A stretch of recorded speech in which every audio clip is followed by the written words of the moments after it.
Hello, you're on the channel Infidelity and Revenge. If you haven't subscribed yet, you can do it right now. Enjoy watching.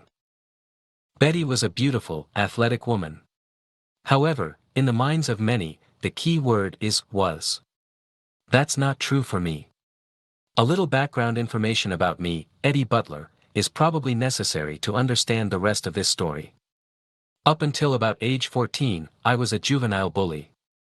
I was constantly getting into fights because I was tough, bullied a lot of other kids, stole from stores and locals, and once with some older friends, stole a car for a few hours. At the age of 14 I was placed in foster care because my parents couldn't handle me anymore. I know that many kids have horrible experiences in foster care. Thankfully, that wasn't the case for me. My foster parents were big, tough, businesslike people. I had to toe the line. My foster dad played lacrosse in college, and one of my foster brothers, a year older than me, also played lacrosse.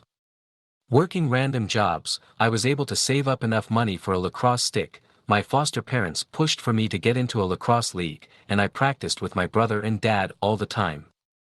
It turned out that I had grown to almost the perfect size for an offensive lacrosse player. Since I turned 18, I was exactly 186 centimeters barefoot and 88 pounds naked.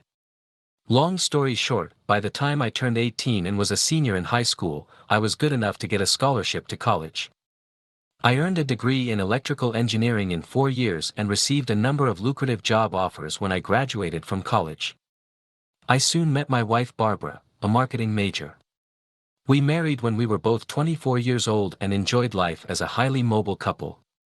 My wife Barbara and I met Betty Ross and her husband Daryl when we moved to Virginia when we were both 26 years old, looking for better jobs. Betty and Daryl are 3 or 4 years older than Barbara and I, and they were the most beautiful couple we had ever seen. Women's looks are often exaggerated in stories, but that was not the case with Betty. I truly believe that since she turned 18, Betty had never been in a room in her life where she wasn't both the most beautiful and sultry woman. I'm not much of a judge of men's looks, but judging by the women's reactions, Daryl was pretty much in the same class as Betty as far as looks were concerned. While I liked Betty, I admit that she was a bit prim at first. She was clearly also kind and sensitive. Surprisingly, she was almost shy, given her looks, and the fact that she was really smart. Shyness was an unexpected quality. Along with Daryl and Betty, we got to know socially a number of other couples around our age in our neighborhood. Among them were Patty and Nils, Claire and Rory, and Marlene and Tony. However, after we had lived in Virginia for a few months, Barbara and our other friends seemed to change.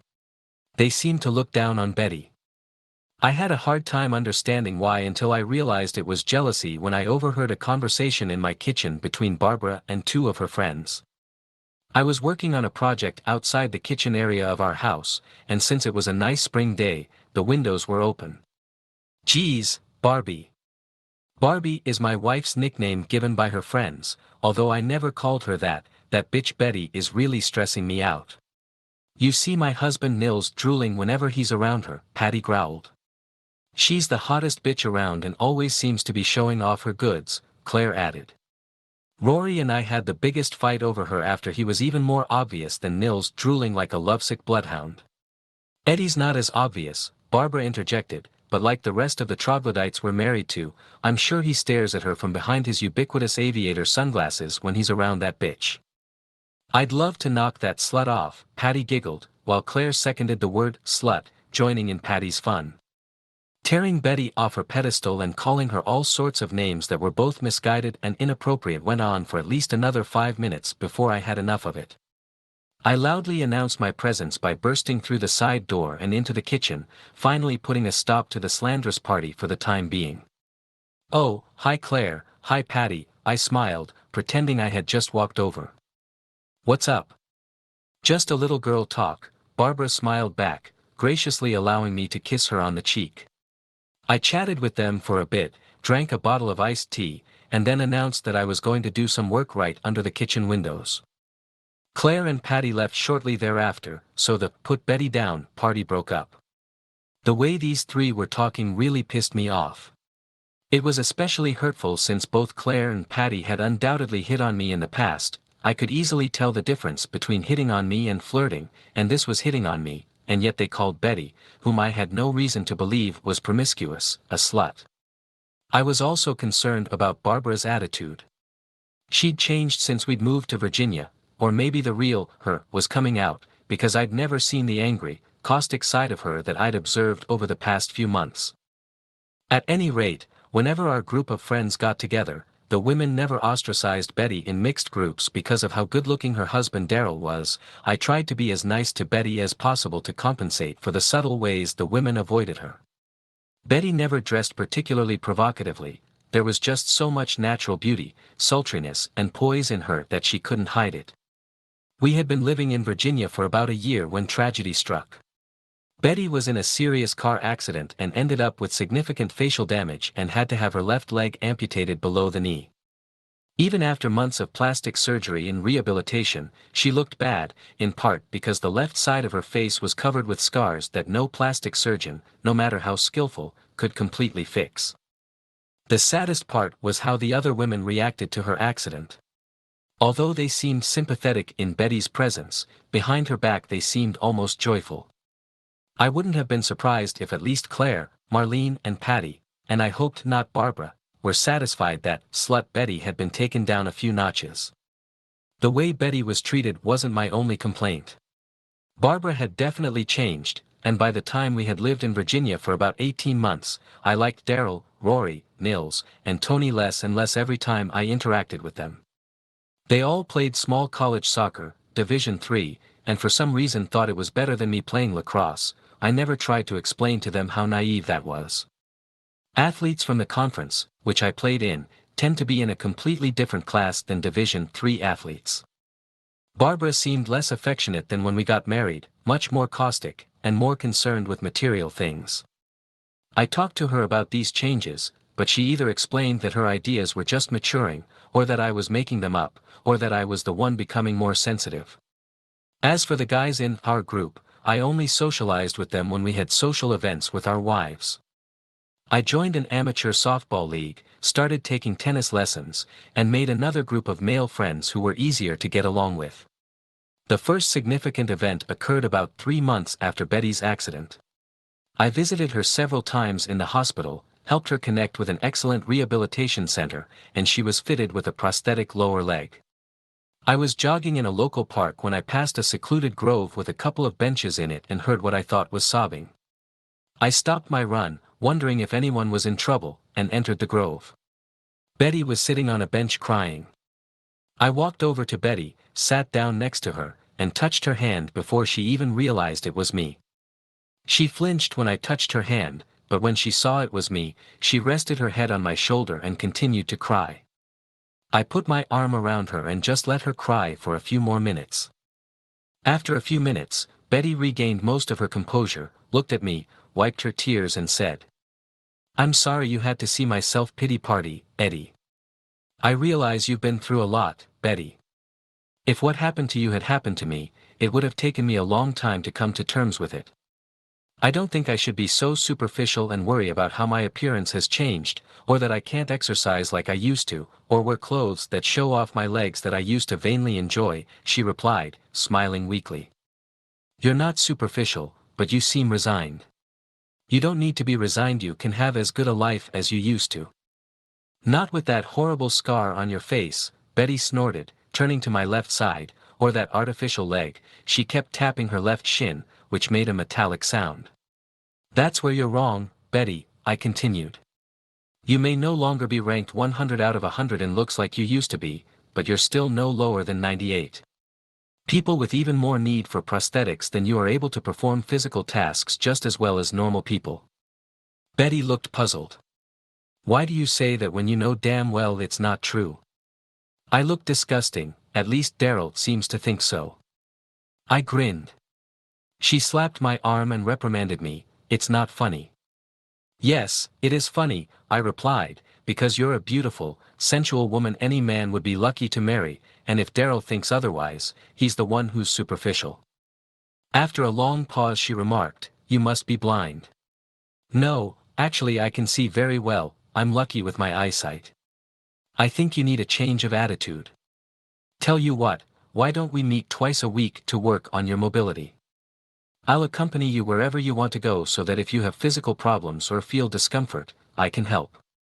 Also, perhaps my attention will make you believe the truth, namely that you are a beautiful, sultry woman. Betty protested for a few minutes, but then agreed. We started with a walk on the treadmill in the park, and when she got tired, I carried her the last 500 or so yards back to her car. We agreed to meet twice a week for an hour or so to work on her mobility, and after a while I noticed that she was wearing makeup again, trying to minimize the scars on the left side of her face. I made no attempt to hide my interactions with Betty from Barbara. In fact, I had invited her along because I thought the other woman's support would be helpful. Barbara dismissively declined. I didn't like that.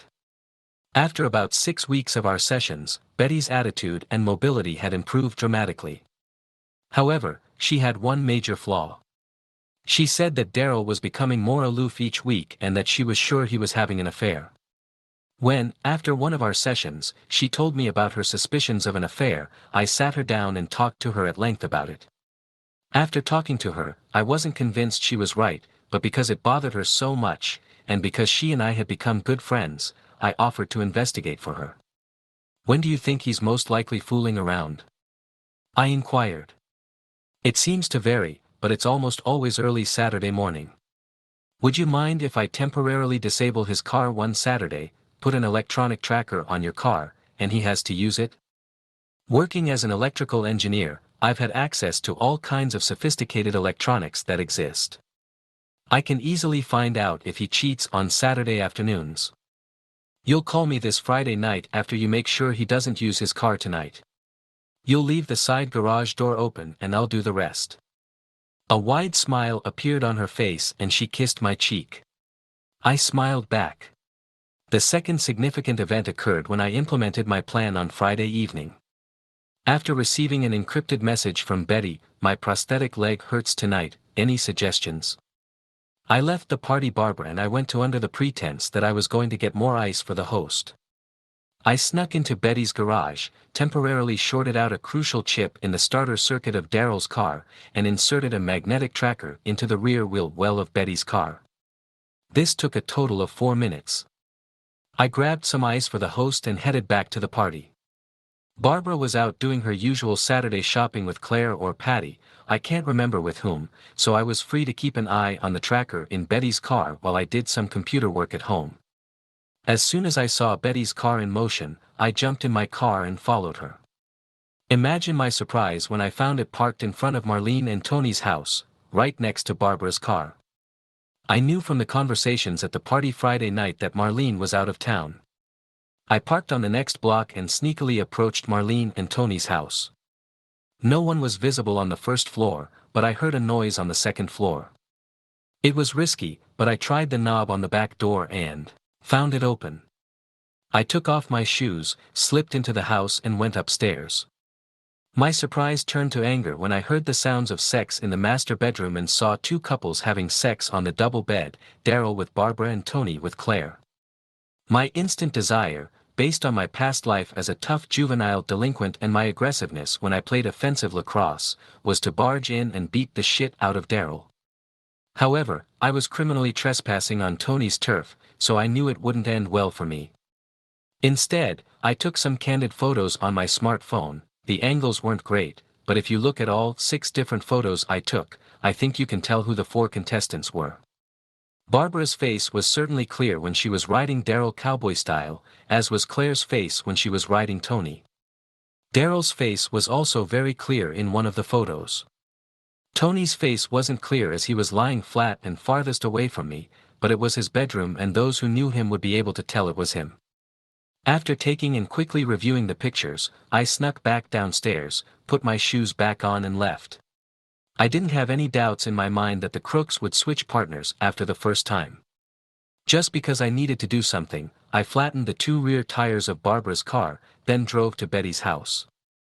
I don't think I had ever been so angry in my life. I was only able to control my emotions because I had developed other emotions over the past few months that I had never felt so strongly before. I called Betty on the way to her house, told her I wanted to talk and asked her to get some booze, which she might need given what I was about to report. All I wanted was a brief conversation with Betty. At first she cried and said something like, "I know I'm ugly and disabled now," but I stopped her. "You don't deserve to be treated like this. Daryl and Barbara are assholes, and neither are Tony and Claire. I have a plan. Can we meet early next week after I've cleared up some details?" "Okay," she replied, wiping away her tears. "You have to be as good an actress as you can for the next week or so to keep Daryl in the dark. Can you do that?" Wiping away the last tear and giving her face a defiant expression, Betty replied, "Yes, I can. I'll fix Daryl's car, and then I'll start working out my plan. I'll text you about the meeting, probably Tuesday or Wednesday." "Thanks, Eddie," Betty said with a half smile and kissed me on the cheek. I started my new life by grabbing Betty and imprinting the hottest kiss I had ever given anyone in my life on her lips, hugging her tightly. Not only did she not resist, but she responded to my passion with extreme fervor.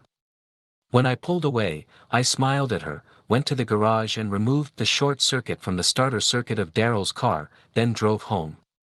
I was proud of myself for not acting too differently with Barbara for the next few days. The only thing was that I didn't initiate sex. Barbara was surprised when she tried to initiate it, but I excused myself and she accepted my lame excuse because I had never lied to her before. The next few days I was busy. I met Betty on Wednesday afternoon at a coffee shop in the building next to her workplace. I wasn't sure if she would fully agree, but with minor modifications she agreed to everything I suggested. We parted with a passionate kiss like neither of us had ever had in our lives, and as I left, there was a smile on her face and a warm glow emanating from her heart. My plan was to be fully realized within 3 weeks of meeting Betty that Wednesday at the cafe. In the meantime, we continued our twice-weekly sessions, each time saying goodbye with a kiss rather than just cuddling as we had in the first few weeks. I did have to have sex with Barbara so she wouldn't suspect anything, but I did it with her like the regular $3 slut she actually was, and she seemed satisfied. Everything was going smoothly until a week before the final deadline I couldn't take it anymore and put a spoonful of tar in the honey barrel. The third significant event occurred on a Saturday night a week before my plan was to be fully realized. It was a barbecue at Claire and Rory's house with all the usual suspects. I was happy that it was probably the last time I would see any of the asshole males in our group. While the women were doing something else, the guys, except for me, since I didn't drink alcohol, were each drinking their 6th or 7th mug of beer and swapping lies in the backyard. To my shock, although, in retrospect, I shouldn't have been surprised, given Daryl's demonstrated disrespect for Betty, Daryl made a denigrating comment about Betty that included a reference to both her ugly scar and her metal leg. I couldn't contain my anger. "Why you fucking asshole," I snarled, "you dare talk about your wife like that?" I added a few more swear words, some of which implied that he had an unusual relationship with his mother. A stunned Daryl, much to my delight, did something really stupid. I think his reaction was due to 7 beers, his naivete that his playing soccer at a Division III school somehow made him stronger than me playing lacrosse in a conference, further, the fact that there were other guys there, and his dorky personality in general. As he approached me with clenched fists, he growled, "I'll say whatever I want about my bitch of a wife, you pussy, and I'll ruin and disfigure your face too." When his face was half a meter away from mine, I headbutted him in the nose, breaking it, causing blood to rush everywhere, and flopped him to the ground where he lay moaning and groaning. Then my joy got even greater when Tony, obviously fueled by the same shit that had stupidly spurred Daryl on, took a swing at me. I grabbed Tony's right fist with my left hand, stopping his drunken punch in midair. In the same motion, I kicked his left knee with my right foot and, as he fell to the ground, stepped over his right arm and broke it. Nils looked like he wanted to do something, but I pointed at him and growled, "Don't even think about it." Rory leaned over a moaning and wriggling Daryl and asked, "Why did you do that?" "Don't worry too much, Rory. Daryl and Tony have been sleeping with your wife Claire apparently for quite some time now. I'll send you pictures in the next few days." At this point the women ran up, all except Betty, who remained in the background with a smile on her face. As I couldn't keep from staining myself with Daryl's blood, and as both he and Tony screamed in pain and I watched with wild eyes, Barbara bellowed, "What did you do, Eddie?" I calmly replied, "Your fuckers attacked me, so I beat the shit out of them. Luckily for you and Claire, I didn't crush their balls." As I walked to my car, Barbara and Claire yelled at me. I paid them no attention. I was surprised that Barbara came home. I was already in bed when she did. She turned on the overhead light in our room and started getting annoyed. "Not that you care, but both Tony and Daryl had to go to the hospital. Daryl has a broken nose and a concussion, and Tony has a broken arm and bruised knee." Barbara didn't expect my answer. "Turn out the lights, you fucking whore, and get out of my room and go sleep in the guest room." After the initial shock, she snapped back, "You can't talk to me like that." It was all she could squeeze out. I got up from the bed, looked her in the face and said, "If you don't get the fuck out of here, I'm going to throw you out on the street without your keys, and you can spend the night on the street or you can court your buddies, I don't give a shit who." She started stuttering, "What, you mean?" Apparently, my previous words hadn't gotten through to her, perhaps she was drunk, but I didn't let her finish. I carefully picked her up, carried her outside the room, closed and locked the door, and slipped our protective brace under the doorknob.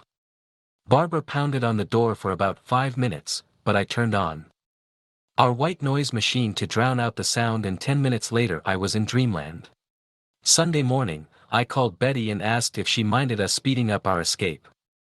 "I have some things to do on Monday, but any time after that is fine with me.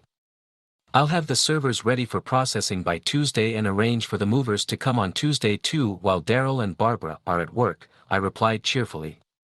Barbara tried to talk to me on Sunday and Monday. I pushed her away, telling her that we could talk Wednesday morning, but not before. She tried to engage me in conversation anyway, but I just walked out. I didn't eat any meals with her and didn't interact with her in any way until Tuesday. After Barbara left for work Tuesday morning, the movers came to our house. They loaded what I wanted to keep into the van. Then, after making sure Daryl was gone, I followed them to Betty's house. There we loaded up all the things she wanted to take from her house.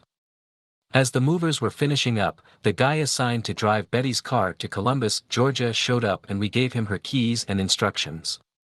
Once the movers and driver were taken care of, I called and told them to serve Daryl and Barbara at their offices.